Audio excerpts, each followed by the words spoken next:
Nag-react na rin mga kababayan yung National Security Council sa banta sa buhay ng ating Pangulong Bongbong Marcos, First Lady Lisa Marcos at Martin Romualdez ni Vice President Sara Duterte. Nagpaabot na rin ng manifesto of support yung League of Municipalities mga kababayan sa ating Pangulong Bongbong Marcos. And kinundi na nila yung pagbabanta ni Inday sa ating Pangulo. May mensahe rin mga kababayan ang isang leader ng Kongreso kay Inday na sundin ang advice ng kanyang tatay to get out of politics. But before ko mga kababayan ibigay sa inyo ang full story ng mga balitang yan, click subscribe muna dito sa ating YouTube channel and hit the notification bell para lagi po kayong updated sa mga kaganapan dito sa ating bansa. Like and share na rin po ninyo ng ating video. At huwag na rin po ninyo na skip yung ating mga commercial ads para tuloy-tuloy lang ang pag-unlad ng Bagong Pilipinas.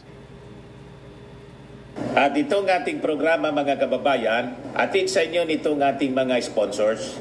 Fairmax Firming and Lifting Cream. Pinapay po sa mga pulses in affected area. Mainam po ito sa mga pains at paninigas ng mga kaso-kasuan.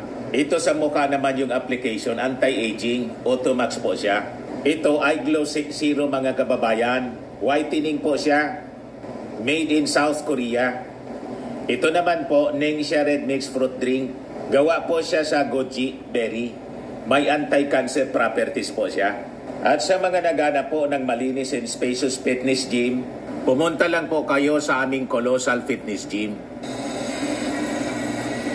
May Grab Car Rental din po kami. At bills payment po sa aming office. At saka sa mga mahilig po sa mga imported bags, manood po kayo sa live selling ni Madam Eileen Rosales sa kanyang Eileen Closet po. Pati mga shoes, ito yung kanya po. Ito yung kanyang page. Kita ninyo, napakagandang mga online selling po siya. Si Madam Eileen Rosales. Cellphone number niya po, 773-798-7816. So, balikan natin ang ating kwento mga kababayan. So, ito ngayon ang balita dito sa Impact Leadership o na yung ating PNP. Nagsalita na po sila. We assure the public that the PNP will work diligently to ensure the safety of all concerned and will take the necessary legal actions in accordance with the law. Malamang, yun ang rason mga kababayan kung bakit pinag-utos ng Palasyo Malacanang to Executive Secretary Lucas Bersamin sa NBI mga kababayan na i-authenticate yung video ng virtual press con ni Inday kung saan binantaan yung ating Pangulong Bongbong Marcos, si Lisa Marcos, saka si Martin Romualdez na gusto niyang ipapatay. May kinontrata na daw siya at sumagot na yes. O ngayon, yung National Security Council po, itong si Anyo, dating opisyal ni Digong, pero sabi niya rito, we shall be closely coordinating with the law enforcement and intelligence agencies to investigate the nature of the threat, possible perpetrators, and their motives. O, Sekretarya niyo, huwag kang magpahalata. Alam namin na dati kang opisyal, dati kang DLG Secretary ni Digong. Be professional. Kaya sinasabi mong possible perpetrators, public knowledge na po. Alam ng buong mundo ang nagbabanta, si Inday, recorded. Ba't hindi mo sabihin na Vice Presidente mismo ang perpetrator? Sinabi mismo ni Inday na nangontrata na siya and it is not a joke. Sabi niya mismo, no joke, anya.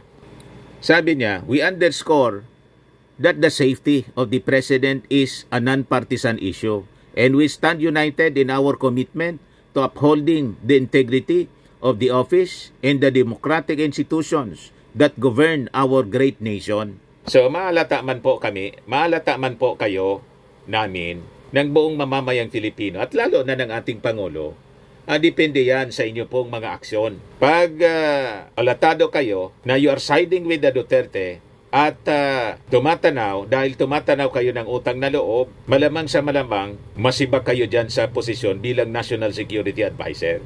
Ito naman po mga kababayan, ang statement ng League of Municipalities of the Philippines. Sabi dyan, Manifesto of Support. We, the officers and members comprising the League of Municipalities of the Philippines express our unwavering support to the administration of President Ferdinand Bongbong Marcos Jr. The recent pronouncement of Vice President Sara Duterte not only threatens the life of the head of the Philippine government but also endangers our democracy. We call upon our leaders to exercise restraint and accountability in their words and actions. Leaders demands a higher standard of conduct that prioritizes the welfare of the Filipinos above personal or political interest. We reject any threat of violence or actions that may undermine the safety and stability of our nation. As local elected officials who are mandated to look after the welfare of our people, we're calling on our fellow public servants and the Filipino people to rally behind the President. The LNP trusts that President Marcos will continue to lead with integrity and compassion, fostering an environment where democracy in progress thrive. Pirmado po ng Presidente, National President Mayor J.B. Berros, ng ABP Operations at saka Secretary General ng League of Municipalities of the Philippines. Malamang ang sunod mga kababayan, yung League of Governors, Vice Governors, pati yung mga sanggunian members, city and municipalities. At malamang mga kababayan, yung ating mga local officials all throughout the country, all political leaders, dumistansya na po sa mga Duterte, lalo na po kay Inday, sa display of mental instability mga kababayan and arrogance. Sabi nga po natin, at sabi ng mga congressmen, never pa ito, lalo si Congressman Joel Chua, chairman na committee ng Blue Ribbon sa Congress, never pa ito anya na nangyari. Wala pang opisyal na nakagawa nito na openly i-threatened mga kababayan to kill the sitting president ng kanyang vice-presidente. Not even in other countries, hindi pa natin ito na-witness mga kababayan. Talagang kahindik-hindik po ang mga binitawan na pananalita ni Inday. And sa akin nga po, I think we have to increase the pressures to the Vice President na mag-resign na po siya. Get out of politics. Tulad ng sinabi, mga kababayan ng kanyang tatay. Ito na nga po ang sabi din ng isang House Leader. Yan o, sabi dito sa Inquirer, House Leader to BP Sara heed father's advice to get out of politics. Hindi po siya bagay sa any public office kasi ayaw niyang matanong, ayaw niya ng accountability. At yung kanyang emosyon mga kababayan, hindi niya makontrol. And her mental condition mga kababayan, questionable na po kung nasa tama pa siyang pag-iisip mga kababayan. Sabi ko nga, kailangan siguro bawasan po yung kanyang security. Kasi baka magamit pa yung presidential security niya, magkabakbakan with the PSG ng ating Pangulong Bongbong. So mangyari niyan, labanan ng kapwa sundalo na members ng PSG. So nagkagulo-gulo ang ating bansa mga kababayan dahil sa behavior po ni Inday. Yan po yung sabi ni Libanan, House Minority Leader Marcelino Libanan. Vice President Sara Duterte anya should heed the advice of her father, former President Rodrigo Duterte, to get out of politics as soon as possible. Sabi po ni Libanan, the Vice President lacks both the gumption and the grace required of a national leader anya. Tama po, childish pa po, mga kababayan, immature. In worse, may tupak po. Kaya sabi ko nga po, mga kababayan, kailangan siguro ni Inday magpatingin sa mga eksperto, tingnan yung kanyang mental condition po. Peligroso po siya na maging Pangulo. Or kahit nga po, nung naging mayor siya, nanakit po siya, nambugbog ng isang sheriff, hindi po napalaki ng tama ng kanyang magulang. Kasi sabi ko nga po, wala man siyang magulang na magpapalaki ng tama. Kasi pati yung magulang niya, mali po yung ginagawa, lalo na yung tatay. So sabi po ni Libanan, she is clearly unlike her father. It would appear that she makes crucial judgment in issues utterly reckless pronouncement without any preparation or thoughtful consideration. So, buka lang siya po mga kababayan ng buka ng bibig, hindi pinag-iisipan. Siga-siga po eh. Yung gusto niyang sabihin, sinasabi niya. We strongly urge the Vice President to listen to her father's counsel for her to step away from politics before it's too late. Kaya sabi ko nga po, before pang makapanakit si Inday po, tanggalin na po ninyo siya sa pwesto at disarmahan po. Iparehab na ninyo po si Inday before pa siya makapanakit ng tao. So sabi noon, noong November 8 ni dating Pangulong Digong, si Inday Anya, pasalamat ka na lang.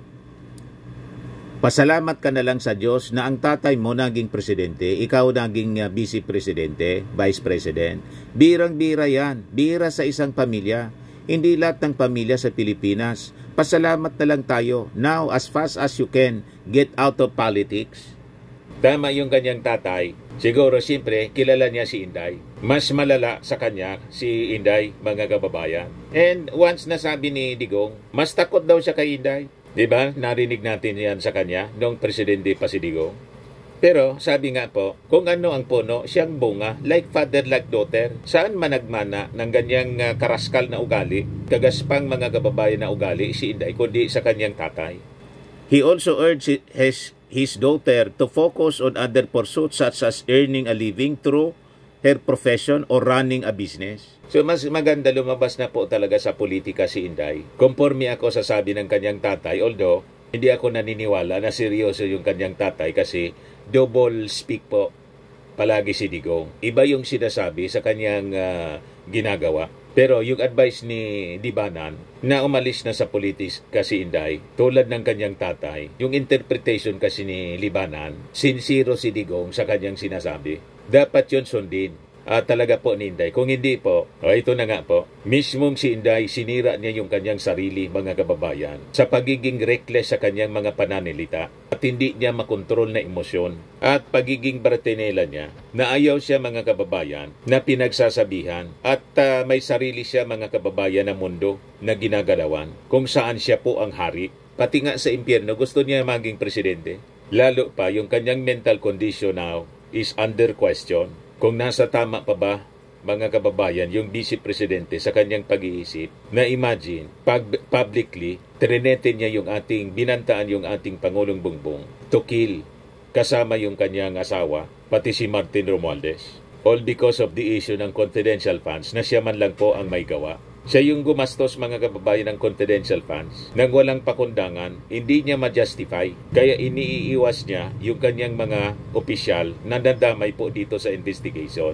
Pero sabi ng Congress, hindi nila tatantanan po. Hindi sila madadala sa diversionary tactics, theatrics, and arrogance, display of arrogance in utterances na ginawa po ni Inday kahapon po. Topic. Sa mga naghanap ng malinis and spacious fitness gym, pumunta lang po kayo sa aming Colossal Fitness Gym. We also offer Grab Car Rental with our brand new 2023 model ng Toyota Innova. We also accept booking for those who are planning to travel via PAL, Cebu Pacific, and other airline companies, local and international, and bills payment for Meralco Bills, PLDT, Aleco Bills, etc. Ang Colossal Fitness Gym is located at 3rd floor Security Bank Building, Landco Business Park, Legazpi City, Albay.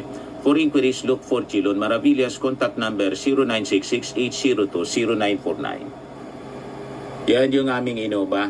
Lagi na pong matao sa amin. Pati mga foreigners po, tingnan ninyo. Mga British tourists sila. Ang lalaki ng katawan na, mga kababayan, nag-gym sa amin. Ito naman po, Indian National. Ito mga mga European sila. Ito naman yung bago naming product na binibenta online, Eye Glow Serum. Whitening po siya galing sa South Korea. Tingnan ninyo yung epekto sa aking anak na architect entrepreneur, Riz Maravillas. For inquiries, look for Riz Maravillas on FB. Ito naman po, Firmax Framing and Lifting Cream. Pinapahid po ito sa mga pulses and affected area. Mainam po ito sa mga pains at paninigas na mga kaso-kasuan. Ito po, Automax Radiant Serum. Sa mukha naman yung application. Anti-aging po siya. You will look 10 years younger than your age. Sa mga cancer patients naman po, baka lang gusto ninyo itong itry. Nengxia Red Mix Fruit Drink. Hindi man po siya gamot, food supplement siya. Kaya lang, gawa siya, mga kababayan, sa goji berry. Yung goji berry may anti-cancer properties. Yung mga inquiries ninyo, dumiretso na lang kayo sa aming messenger sa Facebook para masagot namin agad. Ayos po, ako po si Dante Maravillas. Bye-bye. God bless.